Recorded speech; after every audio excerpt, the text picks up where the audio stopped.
Sam, welcome to the show. Thank you. So what in the world happened over the last couple weeks? Like I was, I've heard of induction stoves. I obviously know about some of the issues with gas and whatever. It's like it's been a thing in the climate world for the last, couple years. But like over the last 2 weeks, all of a sudden, like someone turned the dials to 11. I saw Tucker Carlson talking about, don't take away my gas stoves. And I saw Ron DeSantis tweeting about it. And I saw Matt Gaetz tweeting about it.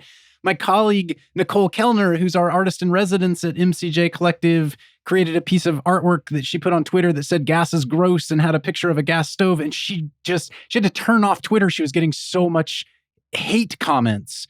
Like, how did this become a culture war? What happened?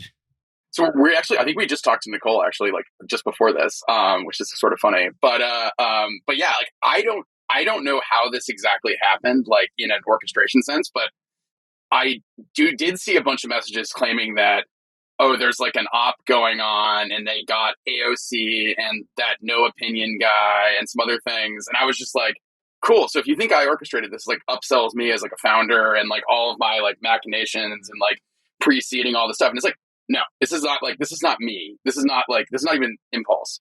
This is like a thing that the ball has been rolling on this for, I would argue, better part of a decade. And like, this kind of goes back to like, and by a lot of folks in the arena on this, I think like, taking sole blame for this is like actually like completely wrong, but also, I find it totally flattering and hilarious, but I think it's like totally untrue.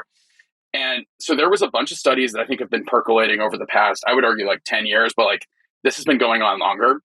And if you understand this from a climate perspective, you realize that gas stoves are the one user facing thing that is left for like getting rid of fossil fuel use in the home.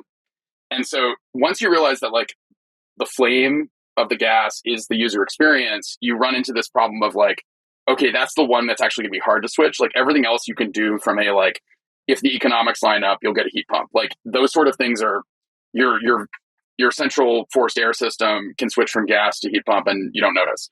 And so I think the big thing here with gas is it is like a user experience and we have to, and thus there's going to be this like small culture war dust up and all these other things, but also it's the one sticky thing keeping gas piped to people's houses.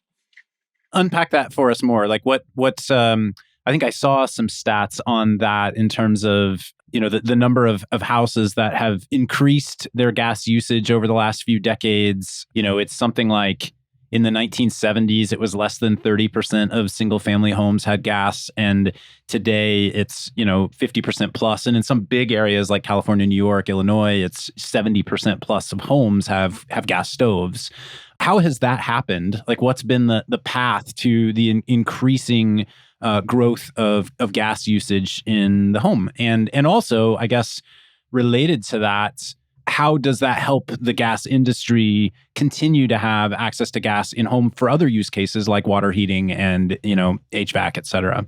Yeah, so I think going back in time is probably the right way to approach this. And I posted something on Twitter about this showing that like, if you look at where gas is most prevalent, it's where the coastal elites live. So the so-called coastal elites, it's not actually in, quote unquote real America as you would put it on cable news these days. I grew up in Kansas with electric stovetops. Yeah, exactly. You're fully electric. Kansas is like fully electrified in a sense because the like Tennessee Valley Authority, all these other things. But if you go back and you look at like where gas networks were built out, my house in San Francisco has gas plumbing to the chandeliers. And so literal gas lighting was easier to deploy at scale before like Westinghouse was deploying steam, like basically steam generator or steam alternator or steam power plants and stuff all across America. Like effectively the gas network built out in cities much earlier. And like, I guess it's replaced like whale oil lamps and other things like that. And so that was the first thing that happened starting in really it started before, but really took off in the 1880s when the gas mantle was invented, which I think was invented after the light bulb, which is also just really kind of hilarious on like when things happened where. And so all these cities built out gas networks. Then electricity became cheap. Lighting was clearly better with electricity. That took over there. But like these networks remained and they weren't necessarily used for heating either. They were I think it was mostly a lighting intention thing. you would sometimes have gas fireplaces. So like my place actually has a gas fireplace in with a chimney and stuff in there. This is a 1900 Victorian, but you go and look at like where like my house when I grew up in north of Boston, like there was an oil tank in the basement, and so we were using other fuel sources, whether they were wood stoves, whether they were oil heat, etc. And gas started taking over those, which was, I mean, arguably near term probably good because it was like lower particulate emissions, lower smog, lower all these other things at home use. But that was mostly because like electricity, like heat pumps weren't there. If you were like living in a cold environment, like you were stuck with resistive heat, and thus you had to pay the like power conversion tax. And like you could argue that this wasn't more efficient pretty easily at that point. Obviously, everything has changed since then, but that's kind of like the setting the stage for like why in the 60s plus, like everyone was like homes started switching over to gas for heating, basically. And so then what happened, I think over the last few weeks, if I understand it, was someone in the U.S. Consumer Product Safety Commission, which is the federal government, came out and said, hey, you know, these gas stoves have health impacts to kids, and maybe we should think about regulating them, which, you know, triggered this extreme backlash of, you know, of sort of anti-regulatory sentiments. You know, you can't take away my gas stoves. Is that, I mean, that's where we landed today. There was a couple things that happened before that. So I think there was the Rocky Mountain Institute study that came out, and there was a couple other studies. There was also I think he goes by Curious Founder on Twitter. He did a bunch of measurements of his own kitchen. Michael Thomas. Yeah. Michael Thomas. Yeah. So there was a bunch of like interesting studies that landed around the same time. And then people were also doing direct experiments. And so the CPSC commissioner, I think, started piping up right after some of the studies started landing. And then that brought this right into the culture war vortex, I would say. I mean, anytime the phrase "cold dead hands" comes up around, the rights to have a product, you know that it's entered the mainstream vortex, I think. And so, what have we learned over the last few years about gas stoves in particular from the emission side of things, but I think also from the human health side of things? What are sort of the takeaway pieces of information for people to be aware of about? You would never back a car into your living room and turn it on and let the tailpipe emissions run in your home without filtering them, obviously. And that has a catalytic converter on it, whereas your stove does not. So it's interesting. When you stop and think about it, it is kind of insane that many of us, regularly burning open gas flames in our home when every other part of the gas applianceware in our homes has incredibly strict venting and capture requirements around it that are required by code and permitting. And yet our kitchens don't. So maybe help us understand what that means for us. Let's start with like the gas network emissions and like all of the the climate impact of. Let's ignore the CO2 aspect of it because I think that's like, I mean, it's obviously important, but like, imagine you've got a power plant and you've got a resistible electric stove. Like, you could argue that the efficiency of that may be actually higher than a gas stove, or a gas stove could be potentially more efficient than that. The gas network itself is old and leaks, and so as the gas is transited to your house, it is leaking basically methane and other stuff. But the one you can really model easily is methane into the environment. That is a potent greenhouse gas that I think is like 30 times more potent than CO2. So even if you lose like 1% of the methane in transit, like your emissions are up by 30% basically. Now, the other thing is combustion isn't perfect. Like we're not talking about like you're not getting perfect mixing of the oxygen in the air with the methane. And so because you're not getting perfect mixing, and I don't work in rocket propulsion, that's the other company called Impulse. But if you don't get perfect mixing of the methane, like some of the methane is going to come out into the environment, and so that's going to leak too. So like at some level, you're going to have methane leaks both in the network, at your stove, and then the other part would be. So this is before you've even combusted anything. This is just state of affairs. Or during the combustion process, you're still also like some methane is not getting fully burned, basically. And then the last part is I don't know how old your appliance is. A lot of people like brag about their like 1950s gas range that is like unkillable and amazing. we had one of those in our old office, and I literally could smell natural gas all the time in our office. So ironically, like Impulse first office was had a natural gas leak like all the time in it. And so that's kind of like the state of affairs with like getting the gas to you and like the burning of it. And so there's basically this like unaccounted for climate issue from methane getting out into the air through the network and your appliances and all this other stuff. This also happens on your furnaces as well. It's just that has a like a clean separation between where it's burned and like it goes out in exhaust versus going into your house basically like through your forced air system or whatever. That's kind of the state of affairs for like that. So there's clearly like an additional climate risk from natural gas use in homes just from the fact that some of the gas doesn't burn. The second thing is it burns really hot. And so this is something that I don't think people are like this is not something that is easily like obvious to people, but that blue flame, it means it's like it's above like 2000 degrees or something like that. And that is hot enough that it will convert oxygen and nitrogen into free radicals. And so when it does that, those can recombine into nitrogen oxide and nitrogen dioxide, which are basically constituent components of smog. And that reaction is endothermic. So those individual like molecules may actually preferentially sink versus enter your hood with the hot gas.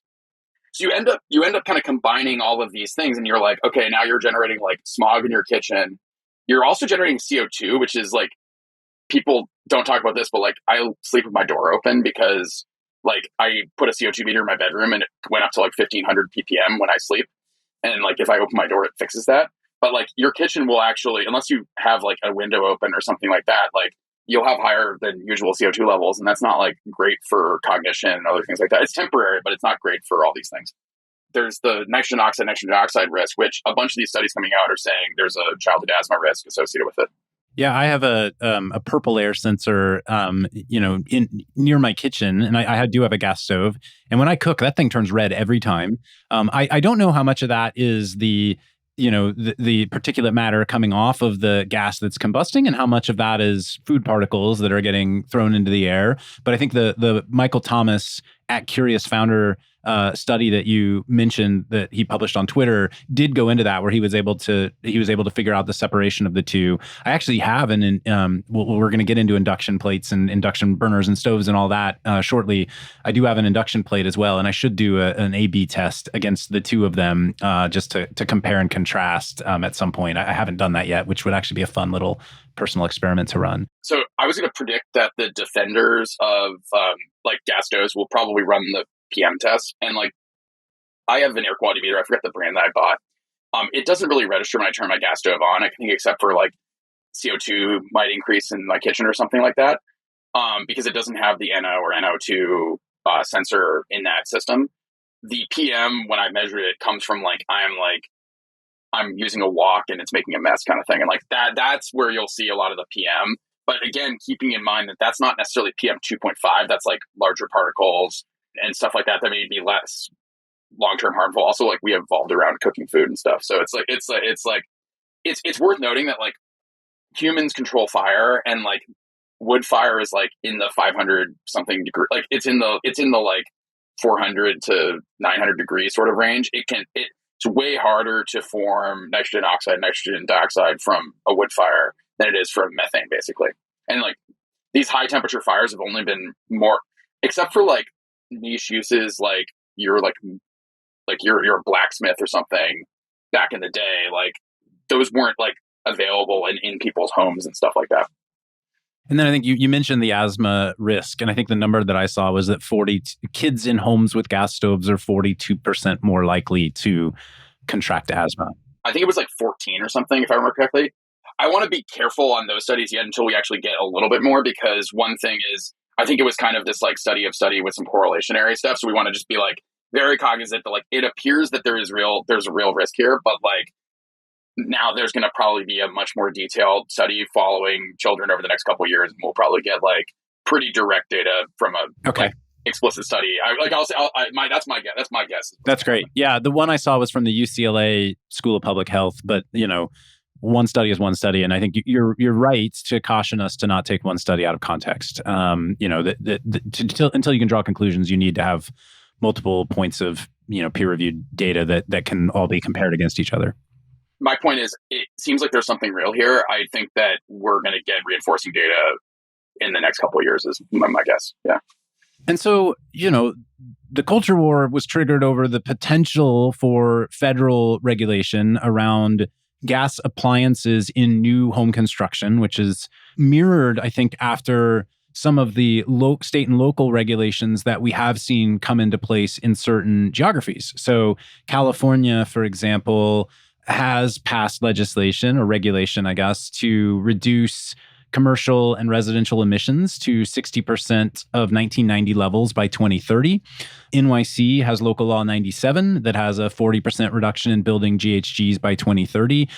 Do either of them explicitly talk about gas hookups to the home and or gas stoves in that case? And or are there other forms of regulation that have gone direct to gas stoves as a no-no going forward? Yeah, I'm trying to remember the exact. This has been kind of a blur in terms of like what's happened lately. I remember the first one was Berkeley actually just explicitly put a ban through, and then there was a bunch of discussion of this and for clarification, all these are for new construction. So no one's going to take away your gas stove in like any of these situations. I mean, I'll make an argument that you should replace your gas stove with what we're working on, but the point is, no one is coming for your gas stove in a black helicopter 90s right-wing paranoia sort of fantasy thing. But yeah, I think I'm trying to remember the exact pieces that are coming together. It appears that it's mostly happening at the municipality level, but and maybe Massachusetts is a statewide one, but it was being floated in New York. It seems like the restaurant associations are also kind of pushing back a bit because it's like massive. The big problem here is if they can't do it, there needs to be a massive push for electrification and giving people actual high power hookups to the restaurants. And this is a huge problem because it's okay, you remodel a restaurant, you redo the kitchen, now it's a new kitchen. Suddenly you can't use gas and your panel is 100 amps. Okay, you're not going to be able to do this. I've watched The Bear, and I understand, the challenges of running a restaurant on a budget. By the way, best show of 2022. I need to go watch that actually, as someone kind of in the space, or adjacent, I guess.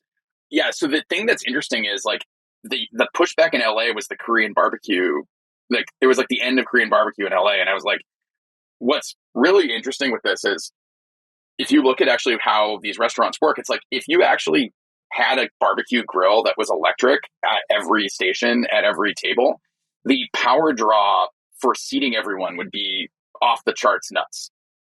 And so this is something where gas and potentially even charcoal with ventilation in some cases is actually needed to plug a hole in the fact that our electric grid, our electricity distribution to businesses like this, we haven't addressed this need at all, basically.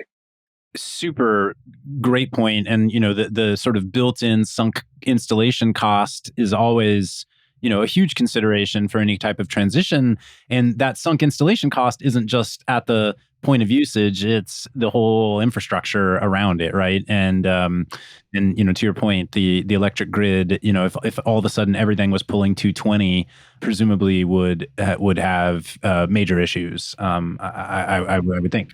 So California was pushing gas hot water heaters implicitly through Title 24, which is honestly it's a climate resiliency sort of law, but the Title 24 situation is because if you added an ADU to your backyard, you'd need a gas water heater because that would add peak loads to the grid. That would basically if everyone in LA County got an ADU, then and they all had a 100 amp water heater, that would be a huge problem in terms of what the electricity grid could actually handle. And so we're going to start running into this issue where the needs of electrification, the desire for electrification is going to go up against the fact that PG&E is super backlogged on everything. For instance, that's the Bay Area utility, to clarify. And so we're kind of in this interesting spot where we kind of know what the right thing to do is, but the system is literally wired in a way that is not necessarily conducive to large scale electrification. And I want to get into the electric solution for cooking in particular. But before we do that, I think one other thing that's worth bringing up on sort of the legacy gas install base and sort of the the efforts of the gas industry over the last 50 years to move so many homes to cooking with gas. It's literally a phrase, like cooking with gas. There's an amazing piece that Mother Jones put out recently, the investigative reporting organization, titled "How the Fossil Fuel Industry Convinced Americans to Love Gas Stoves." And they talk about, even today, there have been sort of micro influencer campaigns on Nextdoor that are actually being created by a PR firm that's working with the local gas utility in Los Angeles, SoCal Gas. Sort of just basically seeding people to think about, hey, is the government coming for your gas stoves? And I'm curious, how you've seen, if you felt any backlash, kind of coming through any of these influencer campaigns on your own company, which we haven't even talked about yet. We will get there. But, sort of what you're seeing in terms of the engagement levels around gas, just in the broader conversation space. Yeah, so I think this is really interesting. So like I'll caveat on the utility side. It's like what's been an interesting change in the past couple decades is a lot of utilities have started, like whether it's through M&A or through various other things, they're starting to be like both offer electric and gas. So they don't necessarily lose a customer on these electrification things, and they may actually make more money on it because like it may cost more. And so you see like Bay Area is giving incentives of like $750 to switch to induction stoves at this point from your utility. So the gears are turning, so the incentives are actually not as like directly like hey, look, we're pushing you to do gas they used to be. But yeah, this stuff still exists. We haven't seen direct pushback on us at all. I think we're too below the radar and all these other things. But like also we're not trying to like, I'm not starting to pot in the culture war, is basically the take. But the micro influencer thing is really interesting, just to see how any sort of like the movement building on that is like, it's very interesting to see that. I think it's like, it feels like a holdover from the before times, if that makes any sense. Like the before times being like we're cooking with gas, where like the gas industry straight up was directly marketing to people. By the way, there is in that Mother Jones article, for anyone who wants to go look it up, there is a hilarious like 1990s era video of people rapping about cooking with gas that is just totally hilarious. So anyway, but speaking of your old holdover influencer campaigns, I'll ping MC Hammer. We'll get him onto the electrification side. But yeah, like I think this is really worth saying, is like there is kind of a full stack for cooking and like getting people to, and this exists if you're doing a company making new appliances or old ones. Like there is everyone from like the permission structure to buy something, especially if it's expensive. It involves like getting someone into your house to put it in, etc. Like you want to have like a chef that you may respect from TV, like endorsing it in a certain sense. And so part of this is like they work through all of the influence factors, whether it was like 50s TV ads to all these other things, to like convince people that this was the thing. But like this goes back to what I was saying earlier, which is like gas has a user experience associated with the flame. And so if you can get them on gas stoves as like, this is clearly the best way to do gas, best way to cook, you then get them as a gas customer. And then maybe you'll get them to switch off of oil heat or wood heat, et cetera, to gas as well. And then that's where you actually get like a ton of money, because that's expensive. Oh, got it. So using the stove as the entry point to kind of get more gas hooked up into the home. I mean, to be fair, we're going to talk about induction. In fact, let's move into induction in just a minute. But gas, like, compared to like cooking on old coil style electric burners, cooking with gas is better, right? Like from a user experience, for sure, it's better. Now, from a climate perspective, from a health perspective, all the things we've since learned, it's way worse. But from a like just cooking perspective, there's no doubt it's better than the legacy version of electric stovetops. Yeah, and I think that's actually worth describing how those work. And so those work by basically, they're just a big resistor, and you can think of it like almost, those like light bulbs you get for like your reptiles.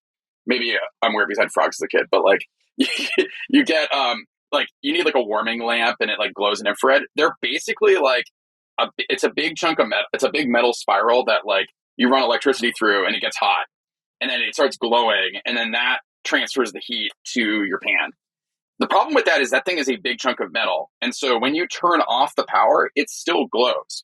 And so it'll take up to maybe minutes or something to like cool down. So to actually like cut power, you have to physically remove the pan from the I guess burner hob, whatever you want to call the cooking zone. And so gas, on the other hand, it's like literally the combustion rate or like the rate of energy transfer is controllable linearly with a dial. And so that's real time, super like low latency. Like you're able to do that instantly. And so that's where it's like, it's a huge level up on the control side.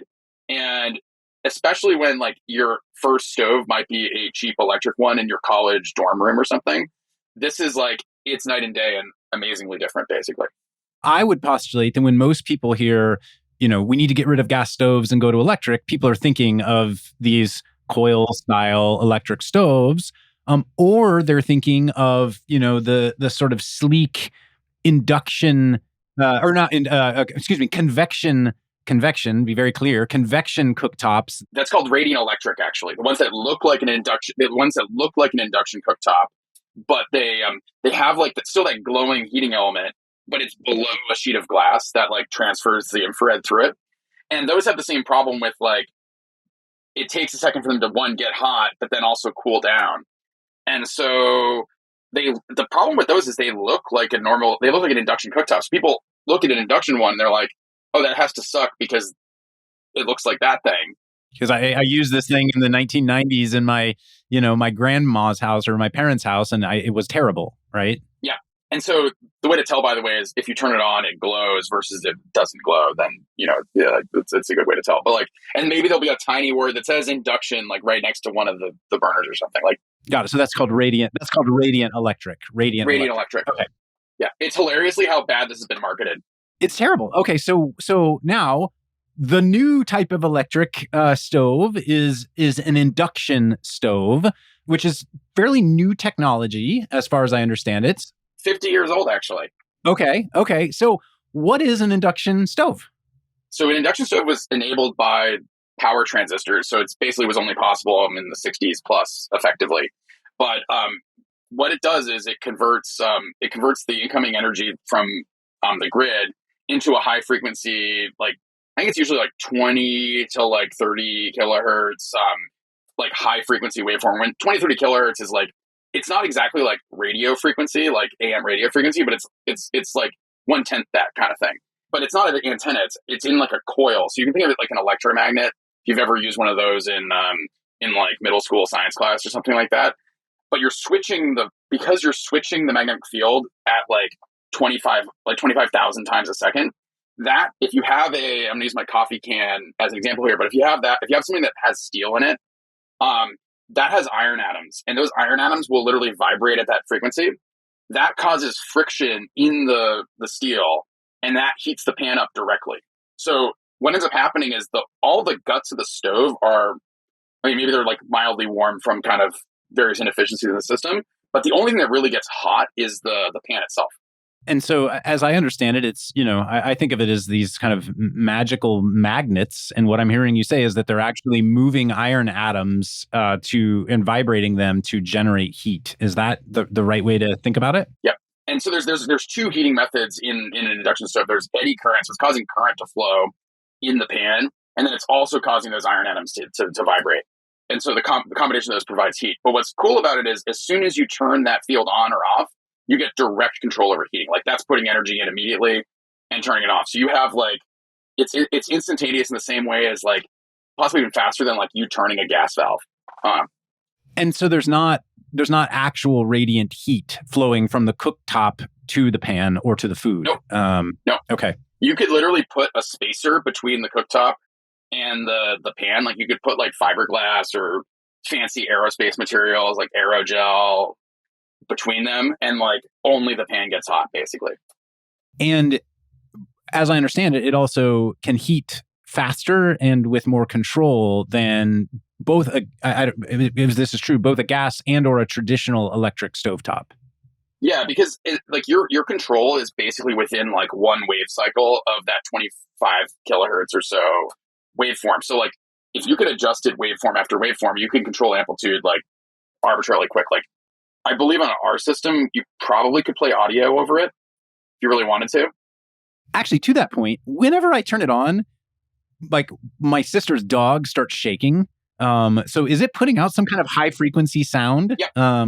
Okay. Yeah. So that's actually something we've largely fixed, which is interesting, but I'll get to that later. So when your induction stove runs off of AC voltage, that AC voltage has a 60 hertz line rate.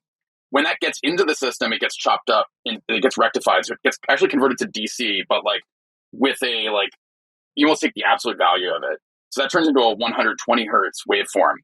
Now, the next thing is that then gets converted, it goes through some capacitors and some other stuff, but it gets converted to that 25 kilohertz. You get a mixing of that like 120 hertz like line ripple with the 25 kilohertz, and that's what your dog hears. Fascinating. And so that is a solvable problem, because I could see that being a barrier. Like if all of a sudden, the entire, world has stovetops that their pet dogs go, whatever, pee on a rug whenever they turn their stove on, like that's going to be a problem. Yeah, I've maybe been to too many concerts, but like my understanding of our I system can't hear is it like, either. yeah, you get a click when basically the power comes on, and then after that it's silent. And so, but that's because we've got the battery, which we'll get to later, as the like power source for the induction system. If anyone listening who has a gas range and is like, oh, this sounds cool, no emissions, B, no health issues, C, better control, D, no flame or heat in my house, like no brainer, I want to do this.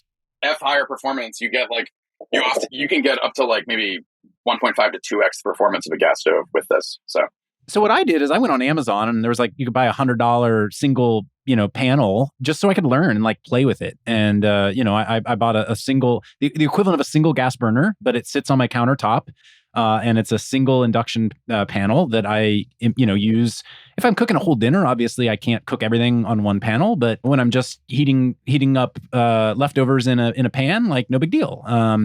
And so like that was really easy. It just plugs right into my regular outlet. But as I understand it, if you wanted to replace your actual full range top with it, you need to actually install higher power voltage into that part of your kitchen. Is that correct? Yeah. So first, for like those hot plate products, which are awesome, by the way, like I got one to do hot pot with my friends and stuff, but like end up using it because it's like the control's pretty good. They sometimes cheap out on some of the transistors in there. So like, may not necessarily get like, when you go to like setting, like instead of 1 out of 10 power, it may turn on and off instead of like letting you simmer all the way down. On the higher end stuff, you don't have that problem. But that literally is a like, do you have one transistor or two transistors in the system is the thing. But yeah, so the cool thing with those individual hot plates, they're almost as powerful as like a 15K BTU gas stove burner. And so like you're not actually if you're like concerned about home air quality, all these other things, like you could just get two of those and plug them into different circuits, and like you're probably good as a near term thing you could do. Now, if you actually want to upgrade like a 4-burner stovetop or range product, you have to run like anywhere from a 40 amp to 60 amp breaker and like associated like high current wire drop from your panel to where your stove is, and like that's an electrician visit basically. So I could go to Home Depot. I was on the Home Depot website before our call, and there are 100+ induction cooktops available on Home Depot that I could use to swap out my. I think I've got a 4 or 6 gas range stovetop in my kitchen. But I couldn't just order it on Home Depot and flip it out myself. Like I'm gonna have to have the gas company come out to shut off the existing gas one and remove it, cap the line, and then B, have an electrician come out and install something locally in my kitchen to plug this new system into, and potentially upgrade my panel or look at my breaker system as well. Is that correct? So typically when you buy a like induction cooktop or a range, it comes with like a pigtail where it terminates out to like ground, neutral, and the hot wires. And so you would need to get a junction box put in with a dedicated circuit with a dedicated breaker for that. That could be up to like 60 amps. So it's basically like if you want to put a Tesla charger in your garage, it's like a similar order of operations type thing. Now, the next issue is, does your panel have a free 60 amps? And like you could go talk to coastal elites like myself who have gas stoves, and like my panel I think is like 125 amps or something like that. Like maybe able to add one gas appliance, but as soon as you start putting pressure on this, it's like it's not going to hold up. And so then you have to potentially upgrade your panel or get like a smart panel that can like trade off between different appliances. And then let's imagine your house was built 100 plus years ago. Your conduit's too narrow to upgrade the service to that panel. And so then you got to go call the utility. They got to dig up your front lawn or go up on the pole and do a bunch of different stuff. And then that's going to potentially be a $10,000 exercise and maybe a year of wait. Got it. So for some people, maybe the upgrade's not that big of a deal. For some, it is a big deal, unless you're personally very literate in home, sort of wiring and electrification. This isn't something you're going to probably be able to figure out on your own. You need to have an electrician come through and help you figure this out, which isn't that big of a deal, but it just creates one more hurdle for adoption and movement. Whereas new construction obviously can just build these, from the get-go and, is generally set. But for the consumer who's looking to swap, there's a couple steps involved that they have to deal with. And so, with that, maybe now let's describe your product, Impulse, and how you've helped try to solve that swapping use case for people. Yeah, so this company came about. I think it was. I'm trying to think. Technically, it's a year and a half old, but this idea has been poking around kind of my friend group chats since 2018 or 2019. And the idea was if you can put a battery next to the peak loads, you really can solve the problem of so typically your stove is not running all the burners on high all the time. What it's rated for and what you actually need in terms of average power delivery are vastly different. And so that even includes holding a boil, all these other things. Just getting stuff up to temperature is a very different requirement than you need to sustain use. And so what you can do is you basically put a small lithium iron phosphate battery pack right in the appliance itself. And then that lets you basically solve all your peak power use cases and more. We'll get to how we're more powerful than anything else. And then, but also you can run this off a normal 120 volt, 15 amp outlet and it works just fine. And so the whole idea here is basically this also exists for other appliances too. So all of your home appliances you can think of, are they in use right now? You can just mentally check. And it's most stuff is off on average, 90+% of the time your appliances are off. And so if you realize you size this battery for at least a use, you could be completely off. You can be completely off grid basically, but still be able to use a fully electrified device.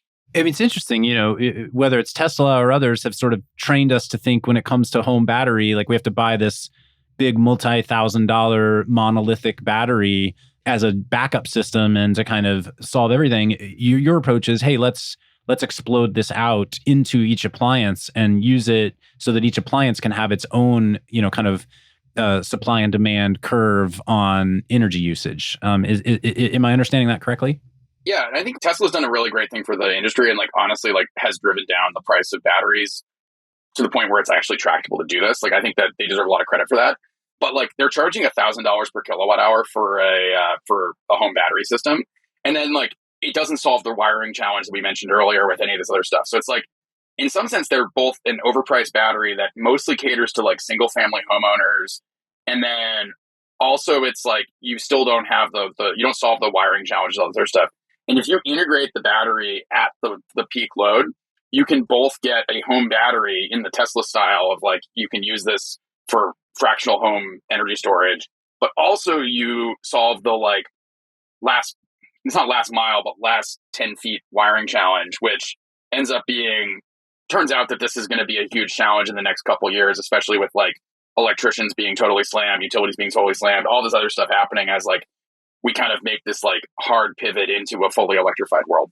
So Tesla has helped drive down the cost of batteries. Batteries are still expensive. So I'm assuming an Impulse stove with a battery built into it is going to cost more at face value than a range I could go get at Home Depot today. But I think your argument is twofold from what I'm hearing. One, the cost of installation is going to be significantly less and easier. And two, the ongoing cost of operations is going to be less when it comes to your electricity bill because you can charge this thing up, during low cost hours from an energy usage perspective, and then run a lot of the needs off of the battery itself. Is that the kind of correct 1-2 assumption? That's correct. And there's a third one too, which is thanks to the IRA, there is now like a huge subsidy regime for this. And there's one for induction stoves, but there's also one for home batteries that changed. The biggest change, like the quiet change in the IRA, is they got rid of you need solar panels predominantly charging your home battery to get the 30% investment tax credit on the battery. And so our understanding is if we can plug the battery in like as a home battery, basically in that sort of use case. So like we'll encourage people, if like you can install it with 120, but like you can, if you get it wired for 240, you get 3+ kilowatt hours on like in your home basically that you can use for like whole home load shifting. And that would then qualify you for 30% off, like ideally the entire product in our case, because you could make the argument for like the battery, like price per kilowatt hour, we're below Tesla. Is that point of sale discount, or is that on my tax return at the end of the year discount, or to be determined? This is getting worked through. I think we're like mid rulemaking on this, and then the situation I'd imagine is like there's also a bunch of buy now pay later financing schemes and things like that. Solar industry did a great job with this, but like there's also ones just for consumer products that exist right now. So like I think that there's a way to like square the circle on the financing, provided that you can validate that the installation will qualify, basically. And Sam, what's your background? How did this company become the thing for you to go do? I understand, you worked at Google, at Facebook on things like Oculus and things like Google Glass. So you've kind of had a hardware career, but not kitchen appliance hardware. So, what prompted you to A, move into this space, and B, build this product? So some background on me, just for folks listening, is like I worked on a bunch of different like head-mounted display products, but including Google Glass, Oculus. Most recently was doing the Quest Pro controller. So if you've seen that product in the marketplace, that actually shipped after I left Facebook/Meta. So my background actually, hilariously, was I was doing like camera hardware and various other things, and then kind of wormed my way into like system engineering and like system architecture. The big thing that was kind of back like before is I really like to cook, and I host a lot of like friends over for barbecues, and like I really like grilling on like a tiny skewer grill, because I got into when I was traveling to China a lot for hardware engineering. I really liked the like lamb skewer barbecue guys on the street, and I was like a huge fan of that. And so I got one of those skewer grills and was grilling, and I've turned this into like a social event. Yeah, it's so good. By the way, yeah. In Beijing, like that is the place. It's my favorite place to go eat whenever I'm in Beijing. And I've been to Xi'an. I've been to all the other things. My favorite is like you're out at bar streets in Shanghai, and like there's a guy in the street serving these things, and they kind of banned them, but now they're back. So it's like I'm super excited to go back and try it again. So I like to cook a lot. I like to cook socially with friends and stuff like that. But the other thing is, both me and our CTO we actually met doing solar car racing in 2010, and we're both on different solar car teams, different American universities, and that was kind of the full stack experience with doing electrification in a like do or die environment, basically. And so if you're not familiar with it, the solar car races, there's an American one, but the Australian one is kind of like the most famous one. Is you drive from Darwin, which is like the north tip of Australia, to Adelaide at the south, and you have to race a solar powered single seat electric vehicle, like I think it's like 3,000 kilometers or something like that, across the outback. And so I got to do this a couple times, and it was honestly one of the best experiences I've done in like an engineering context, in terms of very stressful, but also very, very awesome. So you were actually helping to build the vehicles that you then helped race? Yeah, I managed to become like firmware lead or something like that. But hilariously, I was writing battery pack firmware for that. And so I got a full experience with like how to do design, like, and make safe lithium ion battery packs. And that's hilariously, I had to kind of do that again for us when we were kind of like, back at seed stage and stuff like that, because I had still expertise I hadn't forgotten yet. And then what's next at Impulse? Like, today your product is this battery powered induction stovetop. How do you see the company evolving?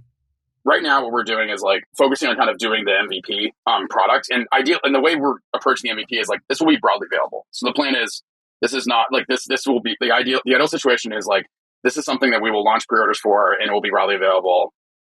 Won't go into details on the launch date, but we'll have more info this year on that. The broad plan is that everything we're doing is modular, and we're building a foundation to kind of parametrically make products with this approach in a way that scales out so we can be ubiquitous in the next couple of years.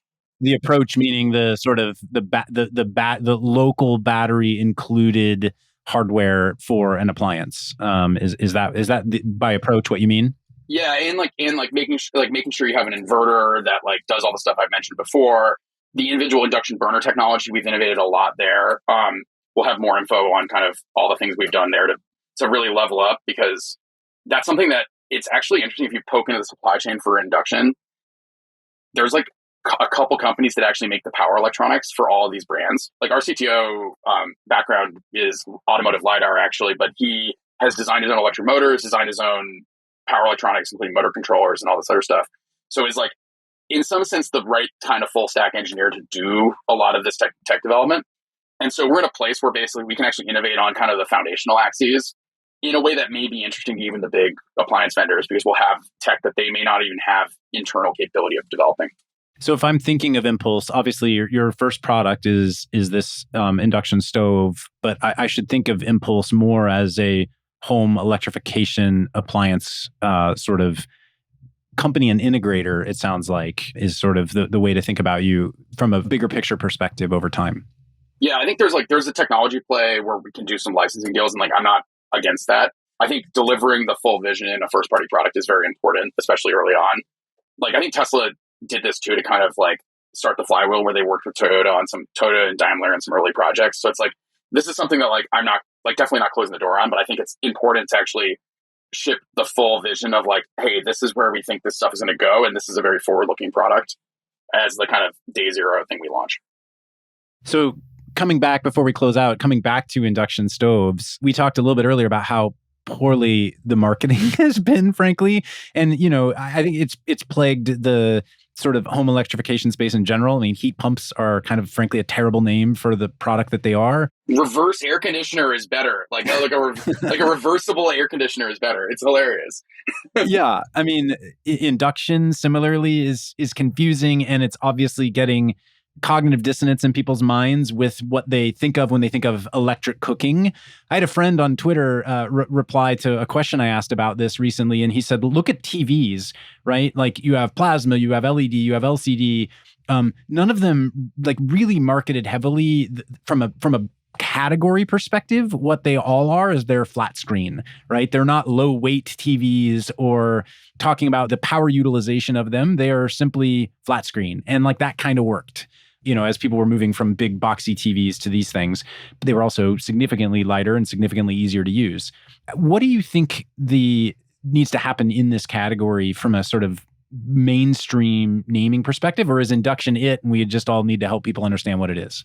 Oh, I'll give you the selfish answer, then I'll give you like the not selfish answer. The selfish answer is you just buy the Impulse stuff, and like I think we can like exist as a brand that like tells you exactly what you're getting.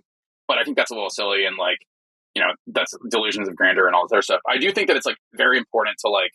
I think induction is going to break through, and people will regretfully just use it and know what it is, because enough people are going to have that experience. There's also just a lot of like, I think confusion on the look and feel and various other things like that. So like, we're obviously going a little bit different in terms of like what we're planning on making the thing look like and various other things, because I think like having it existing in different categories is important. But like my sense is power electronics getting cheaper. Like it should be a point where basically every cooktop is induction. Like that seems like an obvious no brainer from a like where the industry should go. And so then it's like, okay, I think it self-addresses it, and maybe you can call it like glass cooktop or whatever you want to call it, like whatever you want to call that thing. I think that's an important situation. Now, like for us, it's like the battery part, it's like interesting, but I don't think that's necessarily it will change the UX in that we have way higher performance than anyone else. Like we're able to do significantly more, I'll say at least 2x versus like anything else in the market. But that's something where I think it's more associated with our brand than like what the capability will end up being.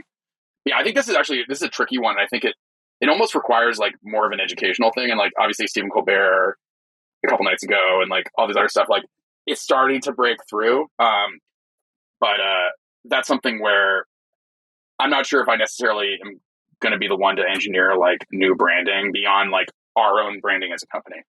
Well, frankly, maybe a culture war is the best thing that could happen to raising the awareness of what induction is. Who knows? Well, I think it is important to look at the like who has gas stoves and who has induction.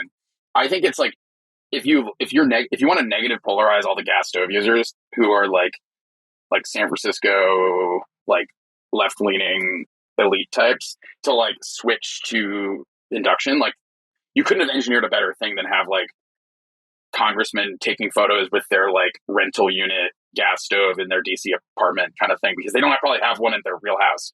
That's something that actually is probably the bigger meta story here than like there being a culture war, is that like because there's signs of the culture war, like it actually is going to cause the people in the cities to switch. So interesting. Your prediction is there will be some early adopters purely on virtue signaling, in addition to better performance. But the virtue signaling is going to cause a wave of movement as well. I don't think there's going to be a near term like ban of any type on this stuff. I think that's probably pie in the sky on the federal level. But I do think that like negative polarization is a potent force, I would say. Sam, thanks so much for coming on, helping us understand what's going on, and also explaining what you're building, because it's super exciting, and excited to see it out in the wild here hopefully soon. Thanks so much.